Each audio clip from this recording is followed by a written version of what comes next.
भारत और चीन के बीच युद्ध की बात होती है ना, तो हमारे दिमाग में लद्दाख, अरुणाचल और भारत की उत्तरी सीमा की तस्वीर आती है। लेकिन जियोपॉलिटिक्स के जानकार बताते हैं कि अगर आज भारत और चीन के बीच में फुल स्केल वॉर होता है ना, तो उसका असली फैसला हिमालय की ऊंची चोटियों पर नहीं बल्कि हिंद महासागर में होगा। और हिंद महासागर में वो जगह है इंडोनेशिया और मलेशिया के बीच में 2.7 किलोमीटर चौड़ा एक समुद्री रास्ता, जिसका नाम है स्ट्रेट ऑफ मलक्का, यानी कि मलक्का जल संधि। देखिए दोस्तों, इसी एक स्ट्रेट के बंद होते ही चाइना की $17 ट्रिलियन की इकोनॉमी 100 से 110 दिनों में ऑटोमेटिकली घुटनों पर आ जाएगी। और इसी डर ने जन्म दिया है समुद्र में चीन के उस चक्रव्यूह को, जिसे तोड़ने के लिए अब भारत सरकार 72,000 करोड़ का एक मेगा मास्टर स्ट्रोक चल रही है। देखिए दोस्तों, असल में दुनिया के कुल समुद्री व्यापार का 60% से अधिक हिस्सा इस एक नैरो स्ट्रेट से होकर गुजरता है। इसके अलावा ईस्ट एशियाई देशों में ऑयल सप्लाई के लिए यह सबसे इंपॉर्टेंट ट्रेड रूट है। अकेले चाइना की ऑयल नीड का 80% इसी मलक्का स्ट्रेट से होकर चाइना पहुंचता है। और चाइना, जो कि एक एक्सपोर्ट ड्रिवन इकोनॉमी है ना, उसका 60% ग्लोबल ट्रेड हिंद महासागर के इसी एक पतले रास्ते स्ट्रेट ऑफ मलक्का से होकर गुजरता है। अब देखिए दोस्तों, चीन की एनर्जी सप्लाई के लिए जो इतना इंपॉर्टेंट और क्रूशियल स्ट्रेट है ना, ये भारतीय अंडमान निकोबार आइलैंड के सबसे दक्षिणी हिस्से, जिसे अपन ग्रेट निकोबार आइलैंड कहते हैं, उससे केवल 160 किलोमीटर की दूरी पर स्थित है। और इसी अंडमान निकोबार आइलैंड पर भारत की एकमात्र ट्राई सर्विस कमांड फंक्शनल है, यानी कि किसी भी सिचुएशन में भारत की आर्मी, नेवी और एयरफोर्स तीनों एक ही ऑर्डर पर बिल्कुल कोऑर्डिनेटेड तरीके से रिएक्ट कर सकती है। अब जरा सोचिए, अगर भारत इस मलक्का जल संधि से केवल 160 किलोमीटर की दूरी पर इतना सारा एडवांटेज लेकर बैठा है, और चाइना के साथ किसी भी वॉर जैसी स्थिति में अगर भारत इस मलक्का स्ट्रेट को बंद कर दे, तो चाइना पर कितना बुरा इंपैक्ट पड़ेगा। क्योंकि एक मजबूत नेवी के साथ मलक्का स्ट्रेट को चोक करना भारत के लिए कोई मुश्किल काम तो है नहीं। दरअसल इससे होगा यह कि इस एक स्ट्रेट के बंद होने मात्र से चाइना के एक्सपोर्ट बुरी तरह से गिर जाएंगे, एनर्जी सप्लाई डिस्टर्ब हो जाएगी और पूरी की पूरी इंडस्ट्री ठप पड़ जाएगी। इसके अलावा जब चाइना जाने वाले क्रूड ऑयल के जहाजों को भारत हिंद महासागर में रोक देगा ना, तो चाइना की पूरी इकोनॉमी घुटनों पर आ जाएगी। और चाइना के इसी नाइटमेयर को साल 2003 में वहां के तत्कालीन राष्ट्रपति हु जिनताओ ने नाम दिया था द मलक्का डिलेमा। लेकिन सवाल यह है कि अगर भारत के पास में इतना सारा एडवांटेज है ना, तो चीन के हाथ पर हाथ धरे बैठा है? इसका जवाब है नहीं, बिल्कुल नहीं। क्योंकि मलक्का स्ट्रेट की इसी कमजोरी को बाईपास करने के लिए चीन ने एक मास्टर प्लान बनाया, जिसे जियोपॉलिटिक्स की लैंग्वेज में अक्सर स्ट्रिंग ऑफ पर्ल्स, यानी कि मोतियों की माला के नाम से जाना जाता है। चीन ने समुद्र में इस पॉलिसी के तहत भारत को चारों तरफ से घेरने पर काम शुरू किया, ताकि भारत कभी भी मलक्का स्ट्रेट को चोक करने की सोचे ही नहीं। और इसी प्लान के तहत चीन ने भारत के पड़ोसी देशों में भारी भरकम निवेश किए और वहां पर अपनी कमर्शियल पोर्ट और मिलिट्री बेस एस्टैब्लिश कर लिए। स्ट्रिंग ऑफ पर्ल्स की इसी पॉलिसी के तहत चीन ने पाकिस्तान में ग्वादर पोर्ट को डेवलप किया, क्योंकि चीन चाहता है कि किसी भी इमरजेंसी सिचुएशन में तेल के जहाज मलक्का स्ट्रेट से होकर चीन पहुंचने के बजाय सीधे मिडिल ईस्ट से ग्वादर पोर्ट पर आए और वहां से पाइपलाइन के जरिए चीन में पहुंच जाए। इसके अलावा इस पॉलिसी पर काम करते हुए चाइना ने श्रीलंका के हम्बनटोटा पोर्ट को भी 99 साल के लिए लीज पर ले लिया है। और इसी तरह बांग्लादेश के चिटगोंग पोर्ट, म्यांमार में क्योकपेऊ पोर्ट और कोको आइलैंड को डेवलप करके चाइना वहां पर गुपचुप तरीके से अपनी नेवी डिप्लॉय कर रहा है। इसके अलावा अफ्रीकन कंट्री जिबूती में तो चीन ने अपना मिलिट्री बेस भी डेवलप कर लिया है और वहां पे उसके सैनिक अब एनी टाइम मौजूद रहते हैं। और चीन ये सब कर रहा है ताकि भारत कभी इस एक स्ट्रेट को चोक नहीं कर पाए। अगर भारत इस स्ट्रेट को चोक करने की सोचे भी ना, तो इन सारे पोर्ट्स का यूज करके भारत को ही वो अपने होम ग्राउंड यानी कि हिंद महासागर में घेर ले और चारों तरफ से एक साथ भारत पर अटैक कर दें। इसके अलावा युद्ध की स्थिति में वह भारत में मिडिल ईस्ट से आने वाली एनर्जी सप्लाई और क्रूड ऑयल की सप्लाई को रोकना चाहता है। साथ ही पीस टाइम में भी चाइना इसका उपयोग कर रहा है, इंडियन ओशन में रिसर्च करने और इंडियन नेवी की मूवमेंट को ट्रैक करने के लिए।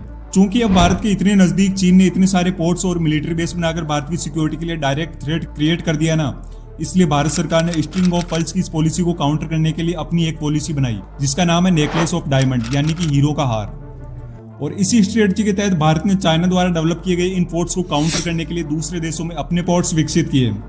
नेकलेस ऑफ डायमंड की अपनी इसी पॉलिसी के तहत भारत सरकार ने ग्वादर को काउंटर करने के लिए ईरान में चाबार पोर्ट को डेवलप किया, जो कि ग्वादर से सिर्फ और सिर्फ 100 किलोमीटर की दूरी पर है, जिसकी वजह से ना किसी भी वॉर लाइक सिचुएशन में भारत इसका उपयोग करके पाकिस्तान और चाइना दोनों की ऑयल सप्लाई और एनर्जी सप्लाई दोनों को एक साथ डिसरप्ट कर सकता है। और अगर जरूरत पड़ती है ना, तो चाबार का यूज करके भारत पूरे के पूरे ग्वादर पोर्ट को उड़ा सकता है। इसी स्ट्रेटजी के तहत भारत ने ग्वादर के अलावा ओमान में स्थित दुक्कम पोर्ट को भी डेवलप किया, जहां पर इंडियन नेवी के शिप्स की मेंटेनेंस और रिफ्यूलिंग की जा सकती है। इसी तरह भारत ने सेशेल्स में अजम्पशन आइलैंड, म्यांमार में सिडनी पोर्ट, मॉरिशस में आगालेगा आइलैंड और स्ट्रेट ऑफ मलक्का के बिल्कुल गेटवे पर स्थित इंडोनेशिया के सबांग पोर्ट और वहीं दूसरी ओर साउथ चाइना सी के मुहाने पर स्थित सिंगापुर की चांगी नेवल बेस को भी भारत ने डेवलप किया है।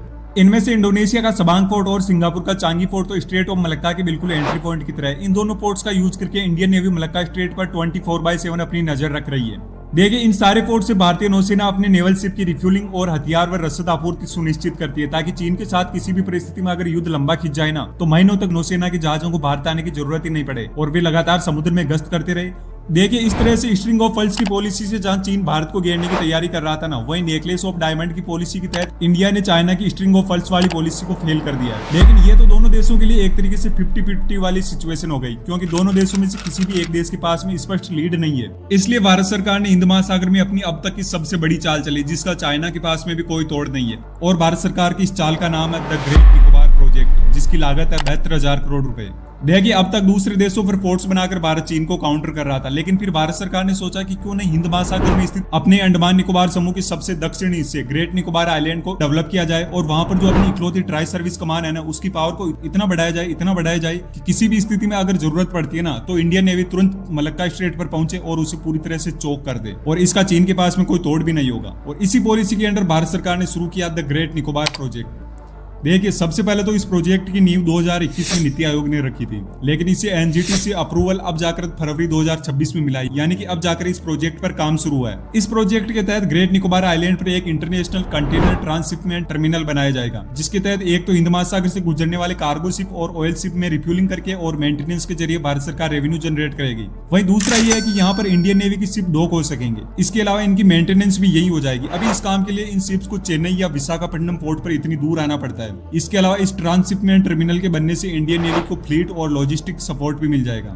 साथ ही ये इंडिया की सबमरीन के लिए भी एक सेफ हेवन का काम करेगा, क्योंकि इस पोर्ट पर जब हजारों शिप रोज आएंगे ना, तो इतने सारे शिप्स के बीच में हमारी सबमरीन की एक्टिविटी को कोई भी देश ट्रैक नहीं कर पाएगा। और वास्तव में ये पोर्ट इतना बड़ा होगा कि जब ये पूरा बनकर तैयार हो जाएगा ना, तब हर साल 1,60,00,000 कंटेनर को ये आराम से संभाल लेगा।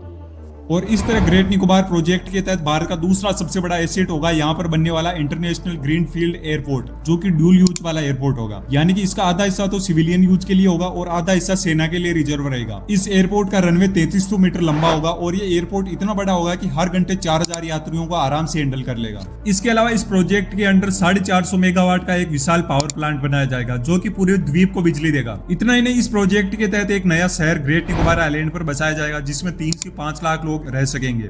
यह इस परियोजना का सबसे बड़ा पार्ट होगा।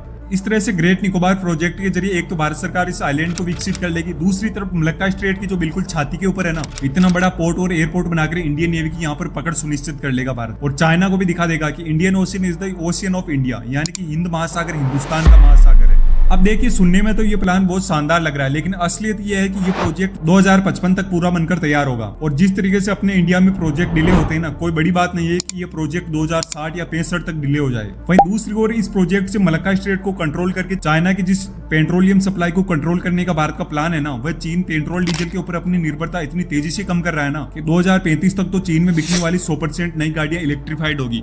यानी कि इसके बाद में अगर युद्ध जैसी स्थिति होती है ना, तो इंडिया सिर्फ इतना कर सकता है कि चाइना के एक्सपोर्ट को रोक दे, क्योंकि पेट्रोल डीजल की तो उसे वैसे भी इतनी ज्यादा जरूरत नहीं रहेगी, और जितनी जरूरत रहेगी ना, उसके हिसाब से चाइना के पास पर्याप्त स्ट्रेटेजिक पेट्रोलियम रिजर्व यानी कि एसपीआर है, और इन एसपीआर को भी चाइना बहुत तेजी से बढ़ा रहा है। तो देखिए, नो डाउट ये प्रोजेक्ट तो बहुत बेहतरीन है, लेकिन इसमें लगने वाला टाइम बहुत ज्यादा। इसलिए मेरा मानना है कि भारत सरकार को ये प्रोजेक्ट जितना जल्दी हो सके ना, उतना जल्दी पूरा करना चाहिए। और आपकी जो राय है, आप वो कमेंट करके बता सकते हैं।